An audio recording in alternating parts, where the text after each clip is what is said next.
Hello again, it's George at Suprema. Today I'm going to be going through the BioEntry P2, some quick tips how to actually install it and going through the actual device in box. So let's go through the box. Opening up the box, it will have the standard Suprema documentation, just as the BioStar 2 download link, the BioEntry P2 quick start guide, the open source software license, and then the bracket guideline to stick onto the wall before the device.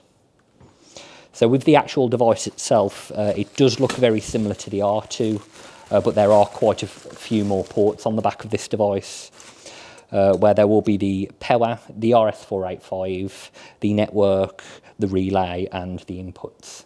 There will also be the reset button on the very back of the device that will reset any network settings if you're taking it away from an existing system or if you're actually changing the IP address on the device. With the reader itself, it does support fingerprint authentication as it is main fingerprint device, but can also support card authentication. This is our only device that doesn't support the Bluetooth mobile credential, as the actual device itself doesn't have a Bluetooth chip, but it can support the NFC credential on Android, hopefully being added to Apple in future updates. There are two versions of this device, as there are with the rest of our devices, as the OD or the OA, D for dual card and A for all cards.